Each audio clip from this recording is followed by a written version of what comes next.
Okay. Good evening, everybody. Welcome to the Alford branch of the Wichita Public Library. This is the debate for candidates for District 4 of the City Council.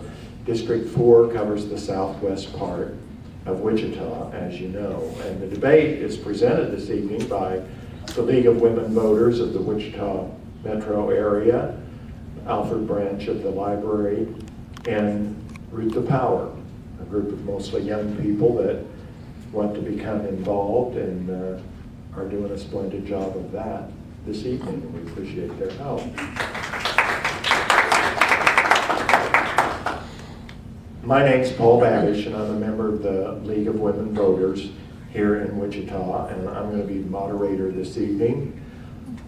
Right now, we have 3 out of our 4 candidates for City Council. Hopefully, the 4th one will show up, but since we're past starting time and everybody has things to do, we're going to go ahead and begin with 3, and if the 4th one shows up, he can catch up with us.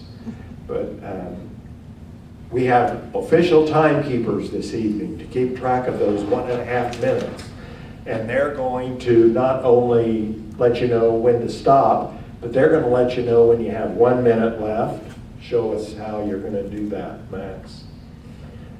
And then he's going to let you know when you got 30 seconds left as well.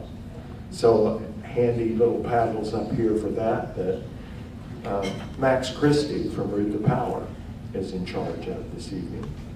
And our other timekeeper is Sharon Ailslager from the League of Women Voters. She's going to be the one that has the actual clock running. She'll let Max know when to raise the card, and the cards will let the candidates know where they are in the 1.5 minutes that they have for each question. So, with those things out of the way, let's begin this evening with our introductions of the candidates. Each candidate gets up to 1.5 minutes to introduce himself or herself to us this evening, and we'll just go in alphabetical order like the candidates are seated up here. So we'll start with Dalton Glasscock. Mr. Glasscock. Okay. Good evening, everyone. My name is Dalton Glasscock, and I'm running to represent Southwest Wichita on the Wichita City Council. I want to thank our host today, the League of Women Voters, but also more excitingly as well, Lwv Forum. I got my involvement in civic engagement back in 2009 when I was part of the Mayor's Youth Council. And so for about 15 years, I've been actively engaged in local politics, especially when it comes to city government. Currently, I'm the District 4 Advisory Board member, or Chairman of the District 4 Advisory Board, which meets here every single month. So I'm very familiar with the Alford Branch Library, and I'm running to get government back to the basics. My experience is why I'm running. I'm a small business owner and also a lecturer at Wichita State University. And my background, I used to do military and veteran affairs for the United States House of Representatives. I also had a brief stint on the Sedgwick County Commission. And so I want to take my experience at the county level, the city level, and my relationships with federal partners as well to be able to bring that to City Hall. I know we'll have plenty more questions about the whys of the campaign and what differentiates my beliefs from my opponents. But I'm looking forward to tonight's discussion, and thank you for being here and being engaged civically.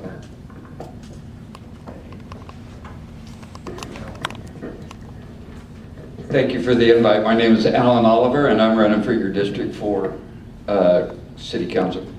I'm 63 years old. I'm a retired car dealer here in town. I spent 42 years selling Cadillacs and General Motors products in general. I come with 42 years of business experience dealing with million-dollar budgets, so it's nothing that's not new to me. I was kind of egged on into running and doing this thing. I've never run for a political office before, so I have no idea what I'm doing. It's running by my shoes if you can. But I'm out there to represent District 4. There's a lot of issues that I see out there that we have problems with. Our infrastructure and our streets are probably our number one, and our police and fire departments are right in there too. So I'm here to answer any questions that you might have, and we'll call it. Thanks. Guess that means I stand up too. Hello everyone, I'm Judy Pierce. I am 75 and I worked at Beach Aircraft for 32 years. I took a leave of absence and went to work for the machinist hall just down the street as the District 70 Secretary Treasurer, which I held for 15 years. And then I decided I'd retire. I've got people that decided I'm not retired anymore and I'm going to go to work.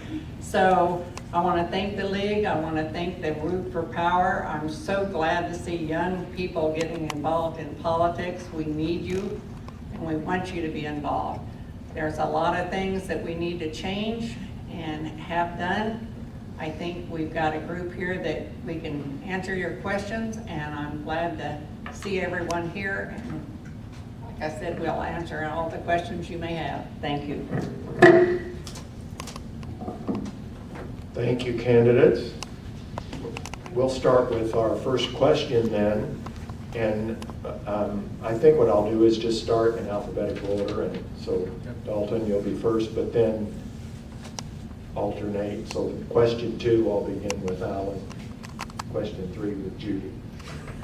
And so forth. All right. So, and I'll be happy to repeat the question if you need it repeated.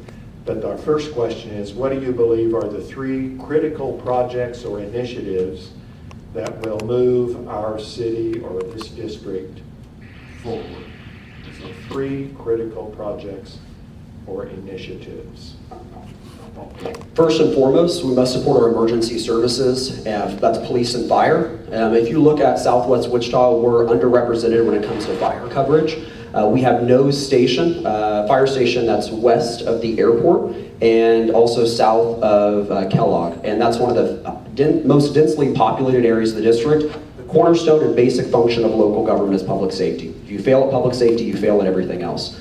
Second to that, we need to invest in our neighborhoods. I'm a proud member of the Delano Neighborhood Association, and I think a government that governs best governs locally, and I think we need to make sure to empower our neighborhoods, whether that comes with trash cleanups or other grant projects that may be looking at for development opportunities in particular neighborhoods.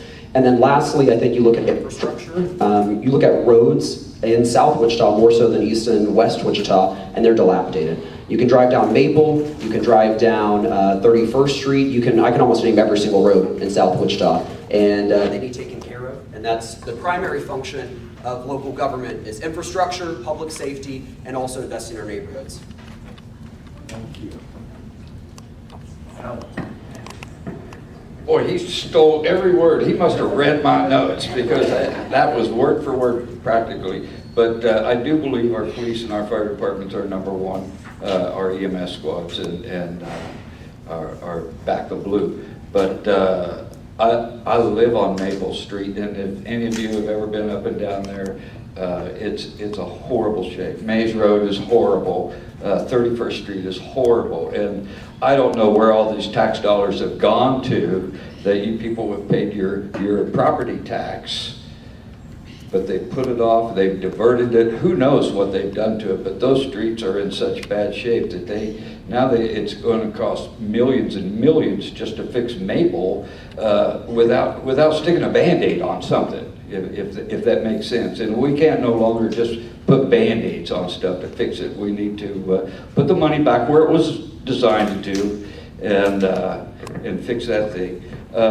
Number 3, I think we need to continue to grow our economy, even though it is doing really well. We need to fix our budget. I still don't understand why the state of Kansas is enjoying nearly a $2 billion surplus when the city of Wichita is looking at a $15 to $18 million deficit in 2 years. So those are some strong things that we need to look at, folks. That's all. Well, I think mine is jobs. We need better jobs, good paying jobs. We want people in Wichita to be able to have a living wage. We want them to be able to go to work, have a house, be able to take a vacation and relax. The city workers need to get better pay. They're not paid the way they should be, and we should be paying our people a decent wage so they can have a family life. You don't build a $325,000 house for a person that's making $40,000 to $130,000. Let's build affordable housing that people can live in, have family life, and do things with their family. The other thing is how we give away our tax money and not being able to vote on how they spend it. They just spend it, and then when there's a problem, then they just say, okay, we gotta have your tax money to spend it. Spend it on this. Well, let us vote on what we want to. I don't think we need pickleball courts. I don't think we need a ballpark. If they can't afford them themselves, then the taxpayer shouldn't be paying them. We should be taking care of our own citizens. Thank you, candidates. We'll start with Alan Oliver then for question 2, and it is, how do you plan on continuing movement made in ensuring diversity, equity, and inclusion in city operations and projects? So, diversity, equity, and inclusion in the city. Mr. Oliver. Diversity is already in place for the most part. I do think that there's some work that needs to be done, but state law says that we have to include these people in certain projects. So I really don't know what we're going to do to continue, but I think we need more public awareness so we actually do know what we need to fix.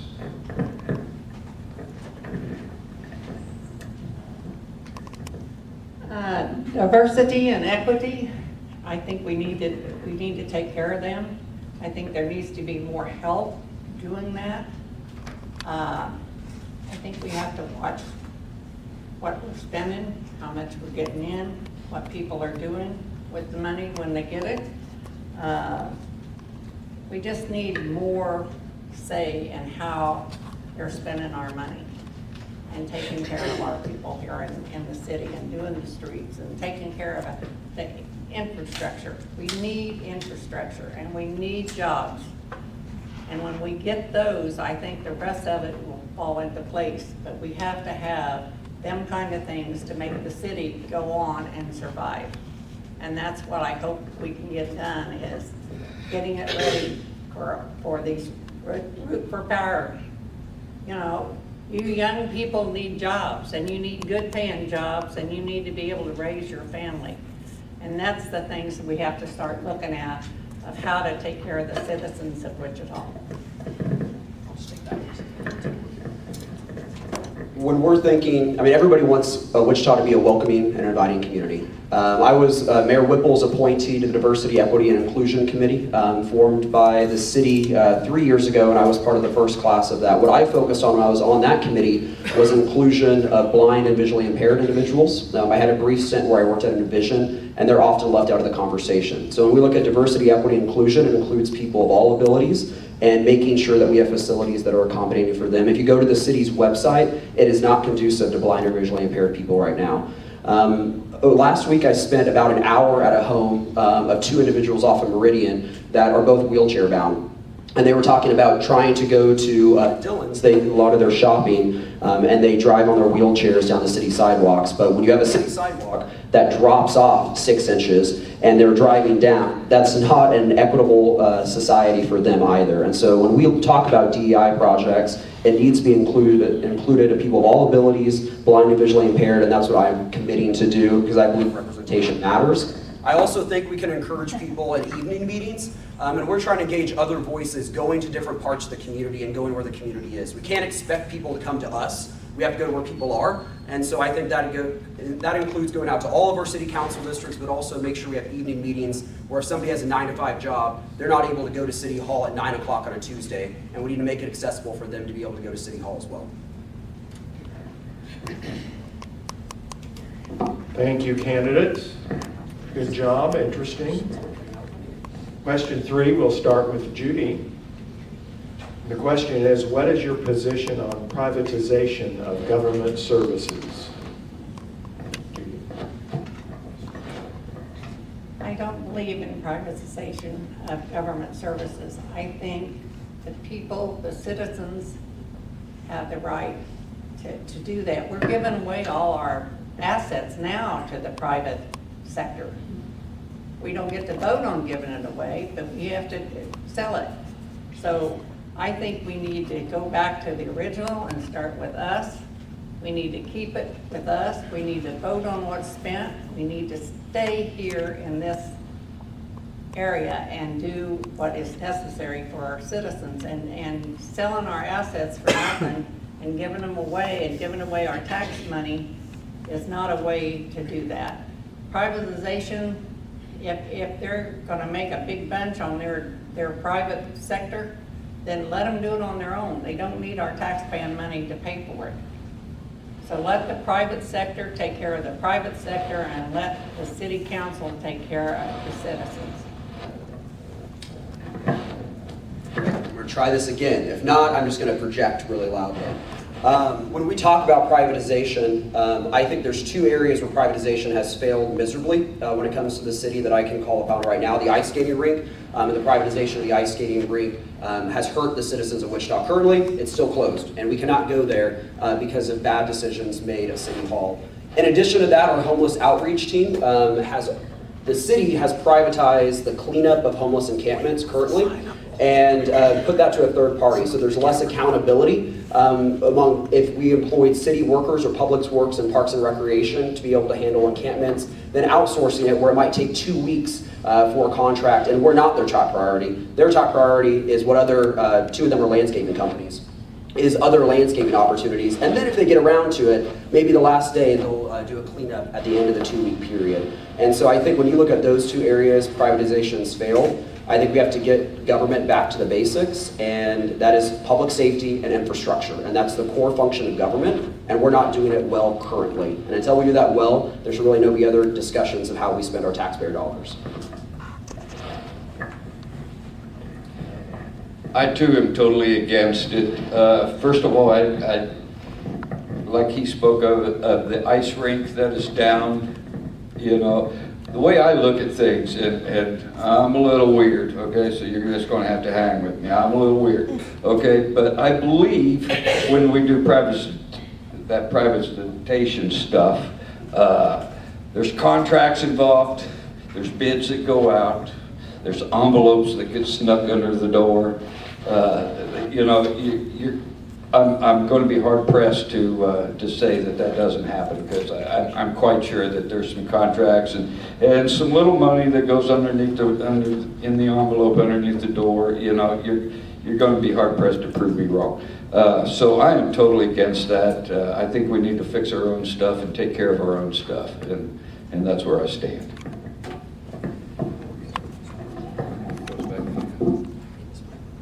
Okay, thank you, candidates. I think you made it very clear. Question 4, we'll start back with Dalton then. Oh, sorry. I should have done that hours ago. How about transparency? How can transparency of city issues be guaranteed to the public? Dalton, let's start with you. I'm just going to project because I'm not going to deal with that mic anymore.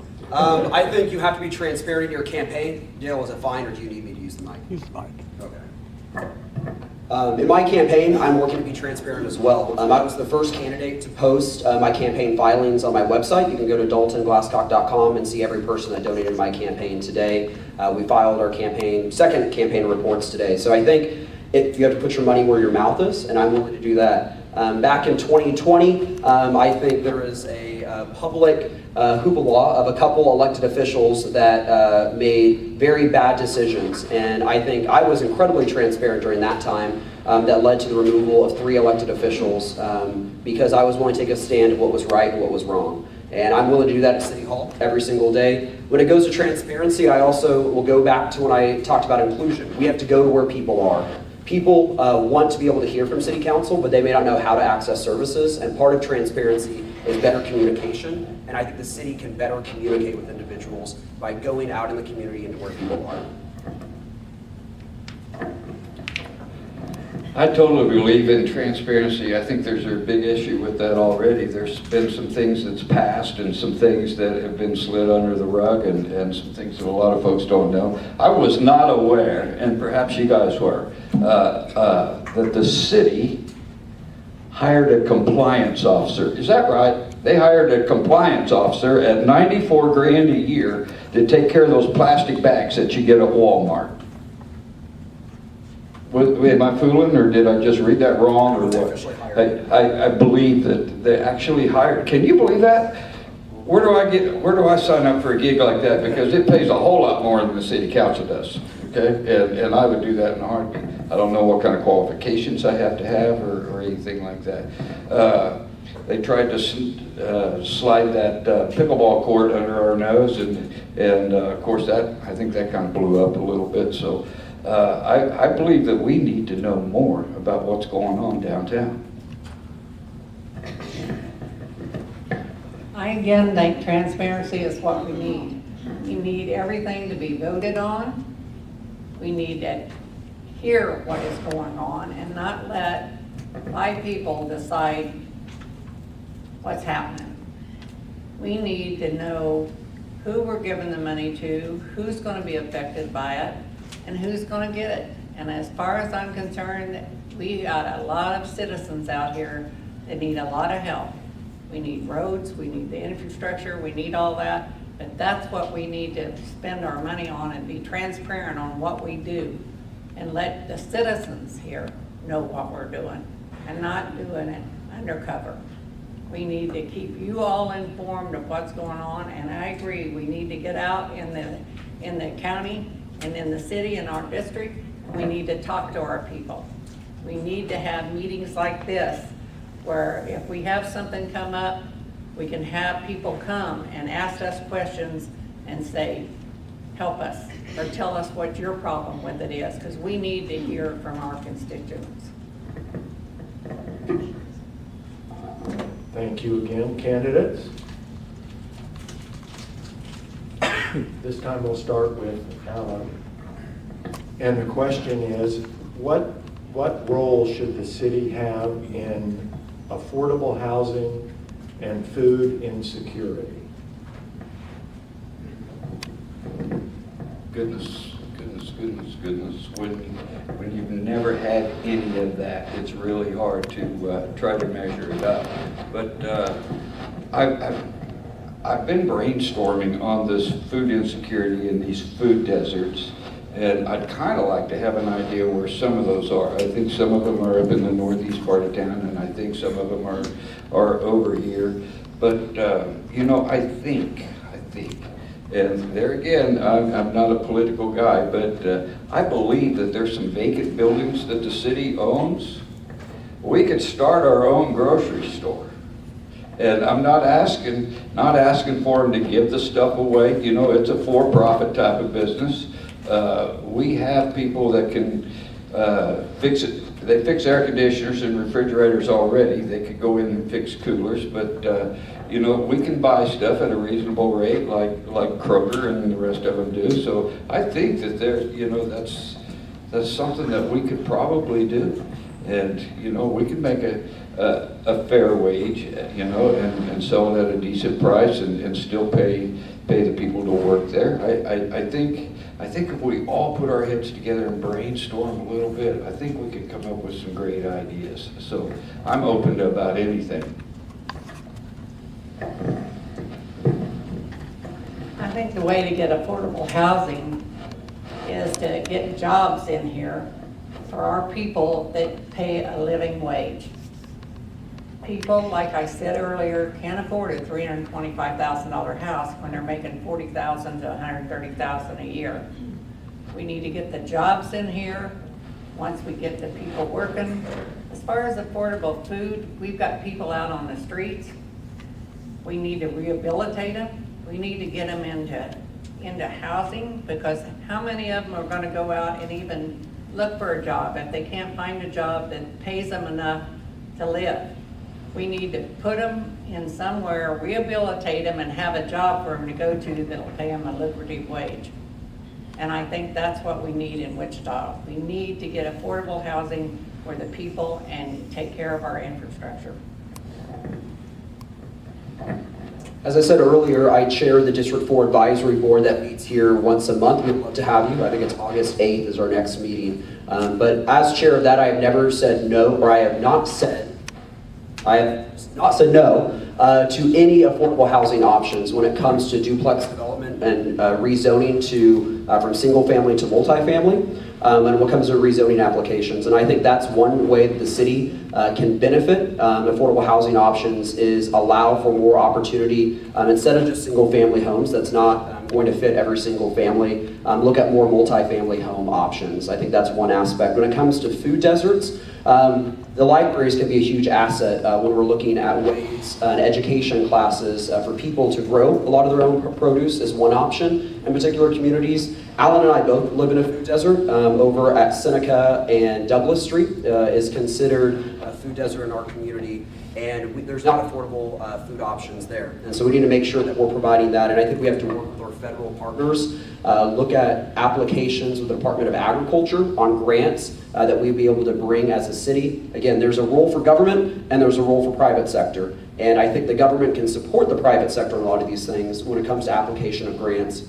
But there is a distinction in what the city's functions are and how we can support other nonprofits in our community and other businesses in our community as well. Okay, thank you. Two important topics, affordable housing and food insecurity. Public transportation is also an important topic. How should our tax dollars be allocated regarding public transportation in Wichita? We'll start with Judy. I think we should have public transportation, but affordable public transportation. We should be where anyone in the city, if you need public transportation, you can get on it. Right now, if you're not within an area, you can't get on the public transportation. So we've got to make it affordable for people if they want to use public transportation to be able to get on it. If they have to walk a block to get on it, but get them on public transportation. I think the city can do that. I think the city has the ability to do that and can do it. And again, we have people that can't get, if they do get a job, maybe they don't have the transportation to get there. Let's furnish them transportation to get to their jobs where they can work and be a productive member of this city. When we think about public transit options, again, it goes back to who we're including in this conversation. A lot of the people that use public transit may not be able to access or drive down a block to be able to do it. So how are we, you're going to see an increase in violence. We have less officers on the streets, and that needs to be the top priority of city halls to figure out how to better keep officers in the force. I think we should look at options, whether it's gap coverage for health insurance needs, whether it's college reimbursement options for officers. We need to figure out ways to keep more officers in the force as a deterrent for crime, particularly violent crime in the community, and that's the foundational role of local government is public safety. I'll say that again and again and again.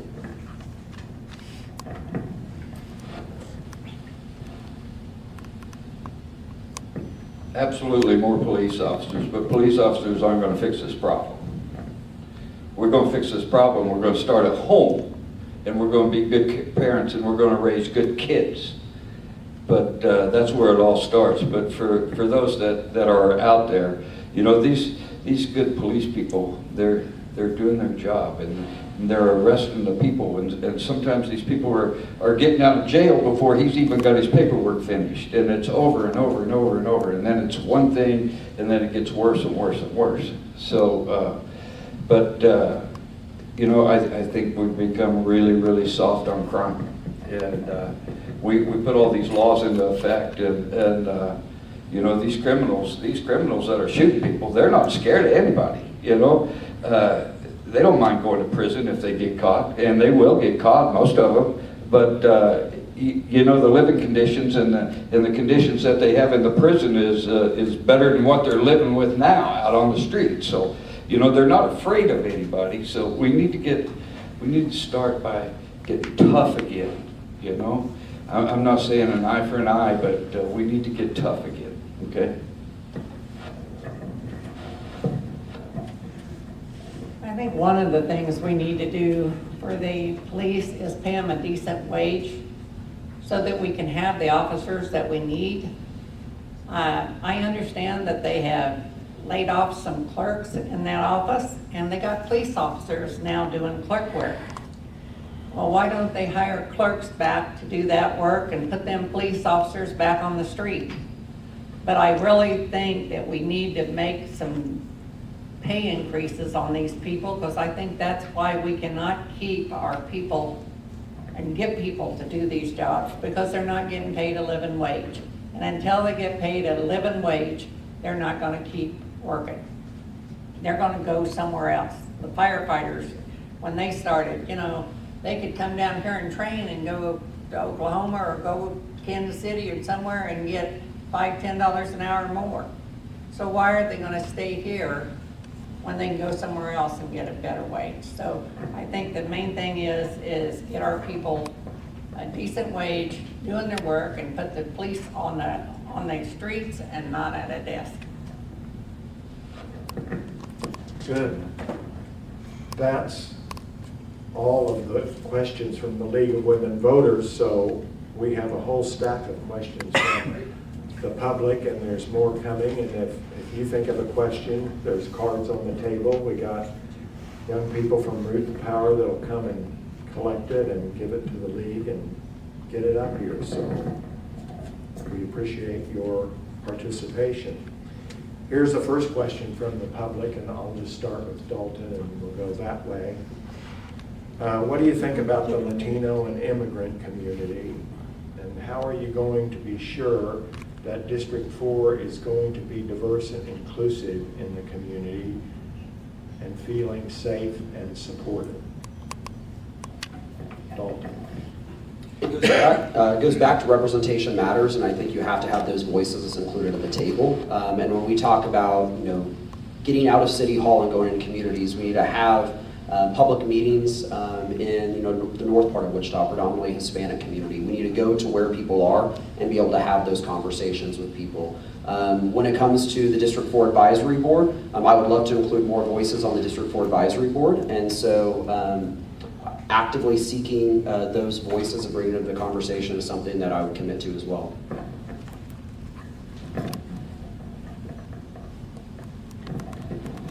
I'm strongly for the Latino community, and if you're not aware, the Latino community is not just in North Wichita. I taught school last year at Harry Street Elementary that has a ton of Latino, and they are incredible people.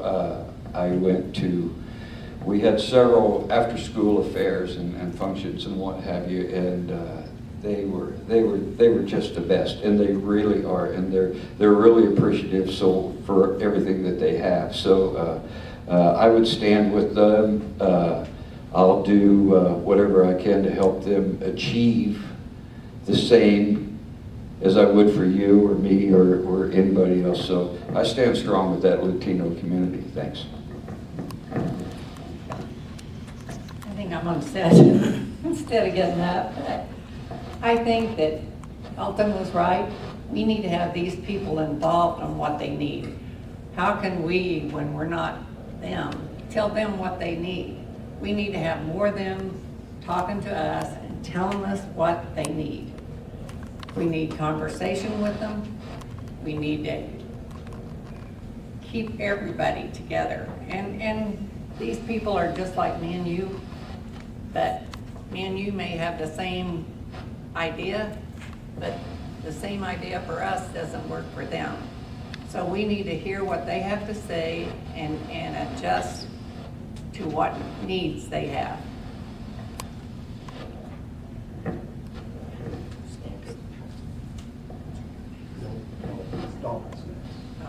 Did you answer it? Yeah. Okay, sorry, I knew I'd get confused on that. All right, question 2 from the public. We'll start with Alan. What efforts have you made to meet and engage with District 4 members? And how do you move the city council and make it more accessible to residents who want to be involved with local government? That's a good question, because I wanted to be involved. I don't know how Dalton got involved in all that stuff that he's into, but that's something that I would certainly enjoy doing. But I believe one thing is that if I was elected, there would be weekly town hall meetings. I have a telephone, I have an email, and that would be out there, so I could inform my people what's going on, when it's going on, and I need to know what your opinion is, because you matter. You pay the taxes. So I would strongly would like to be part of some of those advisory boards that Dalton, and like I say there again, I don't know how he was selected or what, but I'll throw my hat in there. I think we, too, again, need to have these people involved. If we have to even send out a band to go pick up some that maybe can't afford to come, maybe can't afford to drive, maybe don't have a car, let's go pick them up and bring them to some of these meetings, talk to them. First we go to them and then bring them to us and others and find out what they need, what they need more access to, if they need a job, if they need, a wheelchair accessible, any kind of access that they are lacking in doing their living, just living daily. They have to know, we have to know what they need before we can get them what they need. Because what we think they need and what they think they need may be different. So the main thing is communicating with those people and getting them involved. Like every citizen should be involved. I'm a fourth generation South Wichita, and I'm proud of that. My grandma lived over on Osage, my other grandparents lived over on Bennett, and I think my mother lived on more streets in South Wichita than I could probably count. And so I have deep roots here. This election cycle, I've knocked on, as of today, 3,103 doors of voters in this district. And so I've had tons, literally hundreds of conversations with South Wichitans about the issues that matter to them the most. As I said, I'm chair of the District 4 Advisory Board. I regularly attend the Southwest Neighborhood Association meeting. They're actually meeting tomorrow evening at Bethany Church if anybody wants to join at 7 p.m. I'm also a member of the Delano Neighborhood Association meeting. I met with Auburn Hills Neighborhood Association, and tonight after this at 7:30 I have a meeting at someone's home that wanted me to come back out. And so I'm regularly engaging with people in the community, and that's not going to stop. I'm not going to be outworked. And I want to be able to include voices on the District 4 Advisory Board too.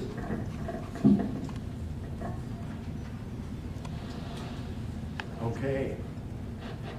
Judy, you're first with answering this question from the public. What do you think about a green Wichita? And what do you think about developing the south side of District 4? And what about Osage Park? It was closed. Is there a chance to reopen it? So kind of 3 for 1 there, Judy. I'm trying to remember all three of them. I can help you. Okay. Green Wichita, development, Osage Park. Well, for one, I think we do have to have jobs and development in the South.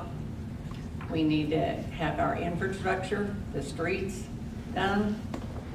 We can't get where we want without getting things fixed on the south end. And one of them is having affordable jobs for our members. And I can't harp on this enough because people have to have a job that they can afford to do something and go somewhere and have something to do. I mean, we just got to get jobs, and then when we get the jobs, we can get the affordable housing, we can get the infrastructure, and we can start putting our people to work. And once we got people, once they have a job and have a decent wage, They can afford to get their food, they can afford to do things. And this is what we gotta get the city back to. We gotta get them jobs, good paying jobs, and I'm not talking about $15 an hour jobs, I'm talking about good paying jobs, and that's what they need. Okay, I'll work backways forward. Osage Recreation Center currently is sent to a private company, manages the hosting of those rental facilities, and I think that's a problem. The Southwest Neighborhood Association has not been able to utilize that facility, and so that would be something and a top priority to change. And that's one of the large complaints of the Southwest Neighborhood Association. Development, I think we need to look at our history on how to leverage our future. Southwest Wichita has been the aviation core of Wichita, and the manufacturing core of Wichita needs to continue to be that way. Will we ever have Topgolf in Southwest Wichita? Probably not. But we can have good paying jobs, and we can make sure that people have safe communities to live. And then lastly, green, I'm an avid outdoorsman. I'm a hiker. My goal is to hike all 52 14ers. I compost, I recycle in my personal life. I think there's a role of government and there's a role for private individuals. And I would actively encourage people to be better stewards of the environment, but I also don't support government mandates on our citizens when it comes to green energy or green resources. I think we should look at city facilities with solar development in the future. I too believe that we need to take back over Osage Park and run that through the city like it ought to be. I think that's just wrong to have such a nice park like that, and we can't use it. Green, I'm not a green guy. I'm just not. You heard me talk a while ago about those buses. You know, I'm just not a green guy. I retired from the car business because Cadillac was pushing an electric car on me, and I'm just not that guy. Okay, so infrastructure, let's fix that first. Okay, like Judy's talking about jobs. Job isn't going to do us any good if we can't get to work, and we can't get to work. And you know, 3 weeks ago we had a bad rain, and this guy, your candidate, had to walk 12 blocks home because of flooded street. That's just wrong. It's not just wrong for me, but it's wrong for everybody else. So. Good. Dalton, we'll start with you on this question from the public. What are your specific plans to ensure racial justice is prioritized in the criminal justice system? And how will you support and promote protecting and strengthening voting rights? So, racial justice in the justice system and voting rights. I mean, the only role as a council member would be to advocate with federal and state partners on those issues. There's each level of government has their jurisdiction and their charge, and our state partners handle a lot of that. Our county partners and county jail facilities handle that too. But I'll be an advocate for, I mean, a lot of those issues, but it's just not the primary function of local government. I second that. That's why we have the House of Representatives and the Senators. They're the one that's set all the rules. So doing a lot of that stuff is not anything that we can really have control over. I don't think we'll have control over it either. I think it has to be done up in Topeka. But protecting our people's rights is something that's real important to me. I think each individual citizen has rights. Their rights should be protected, and we should stand up for our people and our district, in our district and all over. People need to be known to know that we care, and I think protecting their rights is be one way, and trying to help them, like the unhoused, get them in houses, and we need to protect them too. So let's protect the people in Southwest Wichita, District 4. Nope, that was it. Thank you. We're starting with Alan this time. What about fresh drinking water? How important is it? What do you consider it in the priorities? And what about public employees who are not police or fire? Where do they fit in your priorities? So, fresh drinking water and non-police and non-fire employees. I think fresh drinking water is a fundamental right that we all deserve, and that we've paid for through our taxes. And I think they need to continue working with that. They're building that great big water treatment facility up there in the northwest part of town, where my water bill doubled to pay for that thing. So I think we're all entitled to some good water at a reasonable cost too, I might add. And then you talked about that fiasco with the railroad out here at 29th, and I think the railroad needs to pay to clean that up, and they need to pay the people. So what was the next part of that? The other part of it Oh, was... the general working employees. Yes, not the place. City employees. City employees. Man, if it wasn't for those people, and they go so unnoticed, and you see them out there, and they're some of them are mowing, some of them are patching holes, and this and that, and those are the people. Go ahead. Finish. Those are the people that really get unnoticed, and I think they need to be paid. I think our city water needs to be redone. They're building the new one, but once the new one is built, the old one goes away. And I think we're the only city in a large area that doesn't have a backup water department. And I think we need to have one. Things will change. As far as the city employees, I don't think we have any more hardworking people than we do at the city. These guys work, they do their job. Some of them they want to replace with goats.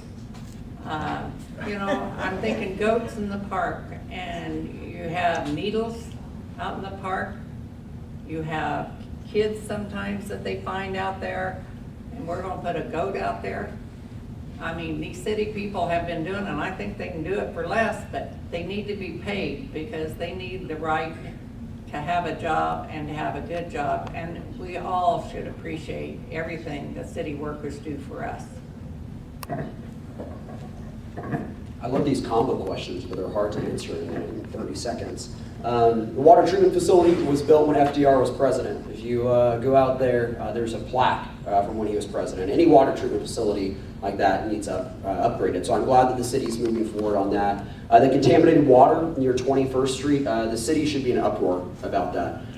It was known and hidden for longer than I've been alive.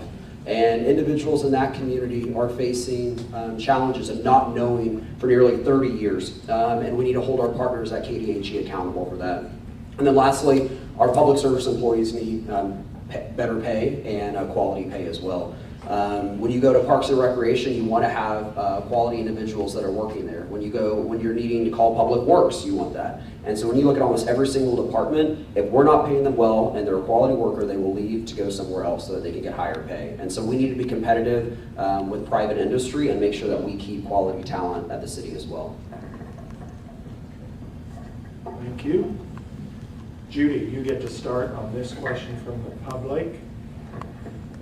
What do you intend to do with the developer situation, where a few developers get sweetheart deals and end up owing us Wichitans? I think some of that needs to stop. If they got a project and they want to develop like pickleball courts or the baseball park, then if they think the city has enough to support it, they ought to do it on their own. I don't think that taxpayers have to pay to have a pickleball court, to have that. If it's something that's lucrative, then they ought to be able to pay for itself. So I really think that that's what we need to have is less help for the developers and let them do things on their own and mainly have the citizens vote on what we do. And let them make the final decision, because if something happens, it's the taxpayers that has to pay. So the citizens need the right to vote on it. There's a role of government and there's a role of private sector. There are times that the city does offer incentives to help encourage development and bring good paying jobs to the city, but every single one of those opportunities should have clawbacks and accountability with them. And what we've seen in the past is that they haven't. The ice skating rink, they made one mortgage payment and one payment to the city. And no one in the city asked questions until years later about how much they still owe us. And so the city's currently in litigation regarding that. And so really clawbacks and accountability, but there is a role of government and there's a role of the private sector, and that needs to be clearly defined as well. I believe that as well. In the sweetheart deals, they stop here. Everything goes up for a bid, and the person with the best bid is the one that gets the gig. Private sector, there's the private sector and there's government, and there's room for both, and that's where I stand. Thank you. Here's the last question from the public, and then we'll give the candidates a chance to wrap up. What about rights of the LGBTQ community? How will you support that community here in Wichita? And we're starting with, I think it's Judy. I think it's Judy. No, it's Dalton. Sorry. Is it? Oh, well. Developers, we I got started a coin. developers with Judy, sorry. Yeah, I mean, everybody needs to feel welcome in our community, and I think overwhelmingly, we are a welcoming community, and we need to continue that trajectory, so. I will support them. I think there's room for everybody here. I think we're a good community. We're a good, kind, caring community, and we do reach out to our partners. So I think there's room for everybody here, and I would certainly support them. I also would support them. They're no different than we are. They may have a different view. We have a different lifestyle. It doesn't make them bad people. They help our citizens. They are citizens. They should be treated like a citizen, and there should be no doubt on what they have to do or what they can do. We just need to treat them decent, because regardless who you are, you're a citizen, and what your views are may be different than mine, but they're still your views. And we need to respect theirs just as well as they respect ours. Okay, good. Thank you, candidates. As you can see, we have 3 real good candidates here, and perhaps a 4th, Mr. Blubaugh. I don't know. I'm sorry he didn't show up, but thank you 3 candidates for showing up and answering the league's questions and the questions from our audience that we were able to get in. You've seen Dale Goter up here filming. This is going to be available on the League of Women Voters website if you want to show it later or review it yourself. But now it's time to close, and each candidate gets 1.5 minutes maximum to conclude our evening here. And we're going to start with Alan, and then Judy, and then Dalton. Thank you for the invite again tonight. And as a taxpayer and community advocate, watchdog of your taxpayers' money, 42 years of business experience, part of the Meridian Shrine, part of Alford Pike Lodge 303. I think I have what it takes. No, I've never done this before. I do consider myself a political outsider because I'm not in the ring, I'm not in the circle, and I don't take any payouts. I haven't received any money, haven't asked for any. But everything I do on my own, and I just would really appreciate your support. Thanks. I want to thank everyone for having us here. I think it's an important thing that we all come and hear and talk and ask questions. I think it's great that the young people are out and getting involved, because we needed these young people for a long time. So I'm glad to see that. Like I said, I'm 75. I didn't think I'd be doing this right now, but I wanted to do the right thing for the citizens, and that's what I plan on doing. like I said, I haven't been a politician either. I have run a lot of elections and union elections and won them, but I've never run them for political. But I will stand up for the citizens of Sedgwick County and the District 4 and make sure things are done right and try and get some help for our side of the street. I love this city. From my days on the Mayor's Youth Council to over 6 years on district advisory boards, I can bring experience to this position, but also with a fresh perspective as well. And selfishly, I'm running because I'm tired of my friends being outside of this community. And I want to build a community that they want to stay. I want to build a community that your grandkids and your kids want to build their life. And I think that comes with committing ourselves to getting government back to the basics, focusing on public safety, infrastructure. When we have a safe city, when you have good roads, when you have good jobs, and you have people that want to be engaged, people want to stay. And they will build a quality of life that's going to attract other people to come to our community as well. And I'm glad for all of you showing up. I'm glad for my opponents being here. And if I do win, I commit to making sure that you're involved in the District 4 Advisory Board too, because I think your voices are needed at the table and you're willing to step up and everybody's willing to step up to be engaged in this process. And so thank you for coming today, and you can find out more information at daltonglasscock.com. So thank you again. Thank you, candidates.